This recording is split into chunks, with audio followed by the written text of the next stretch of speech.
quer mais 5 motores. Aí você pode escrever. Eu quero um informático coração. A empresa faz para você encomendar. Aí vem o cálculo do metro quadrado. Entendeu? E por aí vai. As possibilidades de negócio elas são enormes.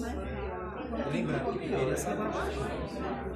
Se você virar para mim e falar assim, Thiago, eu quero kit, quero vender. Mas deixa eu te indicar as pessoas primeiro, depois eu mando meu. Porque o produto vende com o seu depoimento.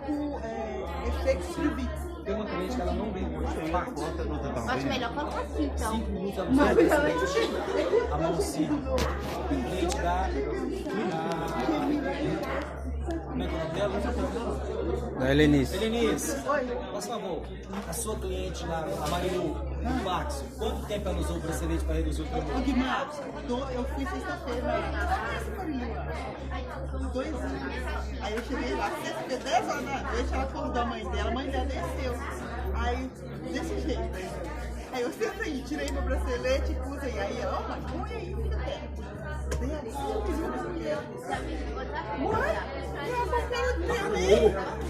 parou, a mulher sim. Não, e ela me deixou embora, eu tive que deixar o meu com ela. Aí no outro dia, aí ela foi no treinamento. Ela foi no treinamento dele. Obrigado. Ela foi no treinamento. Você tem ideia que é você pegar uma senhora idosa com a enfermidade, você criar nela a expectativa dela começar a trabalhar de novo. Cara, eu sou apaixonado por isso. Ela viu que funcionou dessa. Você acha que essa mulher não vai vender, não? Você viu o vídeo meu? No YouTube não, no YouTube. No YouTube? Eu vi a fábrica, tudo. Aí a Regina comprou minha esposa, eu vi. Aí eu vi no YouTube, você falando sobre você. Você viu?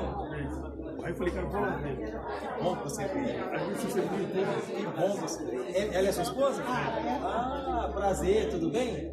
Brasileira também? Brasileira. Pô, o Brasil vai ficar vazio desse jeito? Vocês são de Goiânia não, né? Minas, então tô aqui. Só tem Goiânia? Eu também, eu moro em Belândia. Também não vou topar. É mesmo? Eu cheguei com 2.000. É? E você tá morando no Xingu? Ó, quem quiser usar Bruxelas?